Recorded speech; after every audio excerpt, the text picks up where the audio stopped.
Assalamualaikum warahmatullahi wabarakatuh. Selamat pagi anak-anak.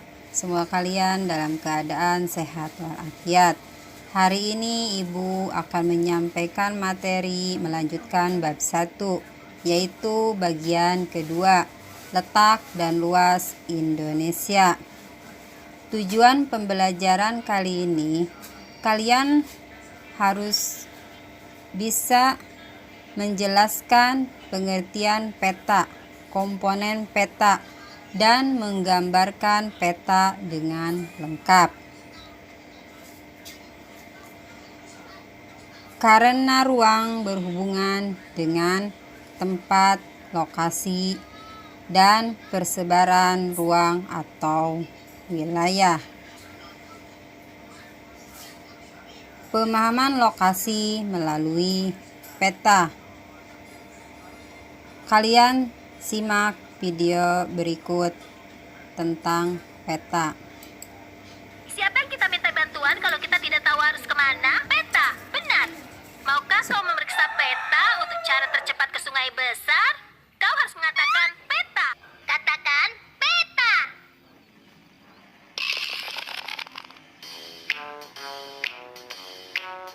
Aku peta, aku peta. Aku peta.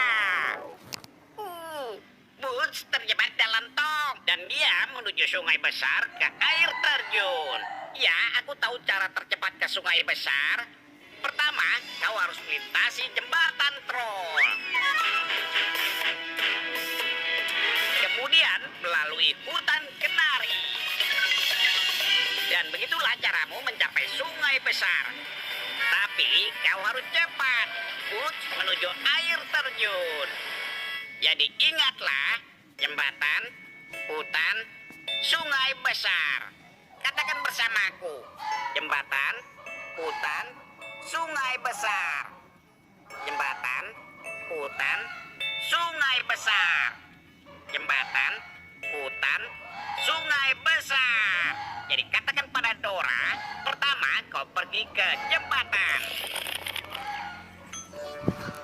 Setelah kalian simak, apa yang kalian dapatkan dari video tersebut tentang peta? Peta adalah gambaran permukaan bumi pada bidang datar yang menggunakan skala dan dihasilkan dari sistem proyeksi tertentu. Fungsi peta: 1. Menentukan lokasi. 2. Menentukan jarak. 3. Menentukan jarak antar tempat. 4. Menggambarkan bentuk muka bumi. Peta akan berhubungan dengan atlas dan globe. Kalian bisa lihat di sini ya, contoh peta Indonesia. Yang kedua yaitu contoh atlas dan bentuk globe. Peta akan berhubungan dengan atlas. Atlas adalah kumpulan peta yang dibukukan atau dijadikan buku. Sedangkan globe adalah tiruan bola bumi yang berbentuk bulat. Komponen peta: 1. Judul peta. 2. Skala peta adalah perbandingan antara jarak di peta dengan jarak sesungguhnya di lapangan. Skala peta dibagi lagi menjadi 2, yaitu skala angka berwujud angka. Contoh, skala tersebut 1 berbanding 5 juta dibaca 1 cm di peta sama dengan 5 juta cm atau 50 km di lapangan. Yang kedua yaitu skala garis atau grafis. 3. Orientasi utara memiliki berbagai bentuk. 4. Simbol peta adalah tanda khusus pada peta yang mewakili objek yang dipetakan.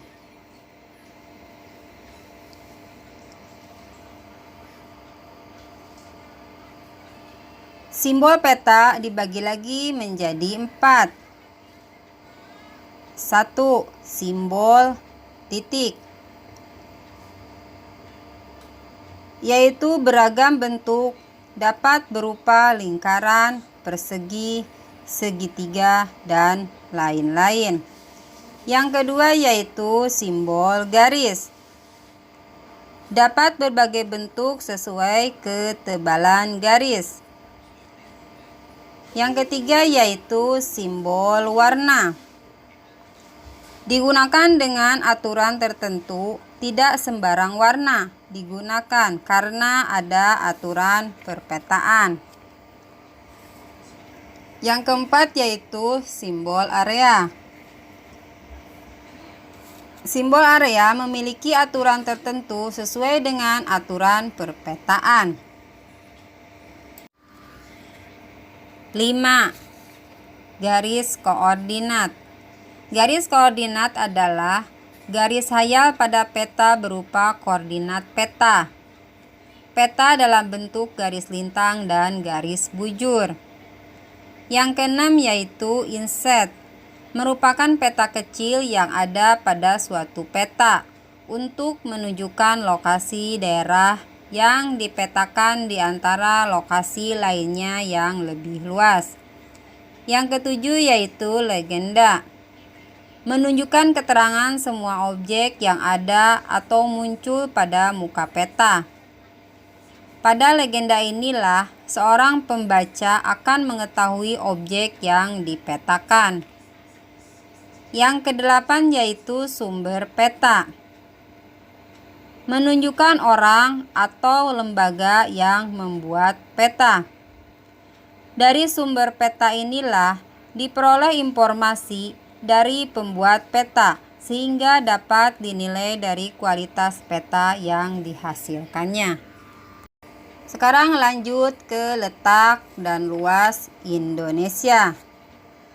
Letak suatu tempat di permukaan bumi atau suatu wilayah dilihat dari letak 1. Geografis, 2. Letak astronomis, 3. Pengaruh letak geografis, 4. Pengaruh letak astronomis. Letak geografis adalah letak suatu daerah atau negara dilihat dari kenyataan di permukaan bumi. Letak geografis biasanya dibatasi dengan berbagai komponen alam yang ada di bumi, misalnya benua, samudra, gunung, dan gurun. Berdasarkan letak geografisnya, Indonesia terletak di antara 2 benua dan 2 samudra. Benua Asia yaitu terletak di sebelah utara Indonesia, dan benua Australia terletak di sebelah selatan Indonesia. Yang kedua yaitu Samudra Hindia, terletak di sebelah barat Indonesia, dan Samudra Pasifik terletak di sebelah timur Indonesia. Batas wilayah Indonesia. Batas wilayah Indonesia bagian utara yaitu Malaysia, Singapura, Laut Cina Selatan, Samudra Pasifik. Batas wilayah Indonesia bagian selatan yaitu Timur Leste, Samudra Hindia, dan Australia. Batas wilayah Indonesia bagian barat yaitu Samudra Hindia. Batas wilayah Indonesia bagian timur yaitu Papua Nugini, Samudra Pasifik. 2. Letak astronomis adalah letak suatu wilayah berdasarkan garis lintang dan garis bujur. Garis lintang adalah garis khayal yang melintang di permukaan bumi dari barat ke timur. Garis bujur adalah garis khayal yang menghubungkan kutub utara dan kutub selatan. Berdasarkan letak astronomisnya, Indonesia berada di antara 6 derajat lintang utara sampai 11 derajat lintang selatan dan 95 derajat bujur timur sampai 141 derajat bujur timur. 3. Pengaruh letak geografis. Indonesia memiliki 3 iklim. 1. Iklim musim atau muson. 2. Iklim tropis. 3. Iklim laut. Yang kedua yaitu Indonesia memiliki 2 musim. 1. Musim hujan. 2. Musim kemarau. Yang ketiga, Indonesia memiliki keragaman budaya, yaitu seni bahasa, agama, dan peradaban. Wilayah Indonesia sangat strategis.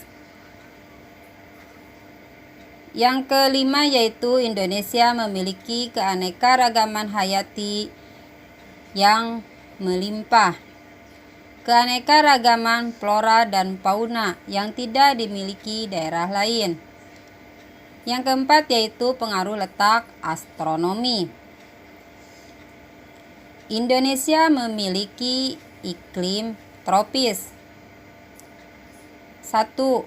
Curah hujan tinggi. 2. Terdapat hutan hujan tropis yang luas. 3. Sinar matahari sepanjang tahun. 4. Kelembaban udara yang tinggi. Yang kedua, Indonesia memiliki 3 daerah waktu, yaitu waktu Indonesia bagian barat, waktu Indonesia bagian tengah, dan waktu Indonesia bagian timur. Demikian materi tentang letak wilayah Indonesia berdasarkan letak geografis dan letak astronomisnya. Wassalamualaikum warahmatullahi wabarakatuh.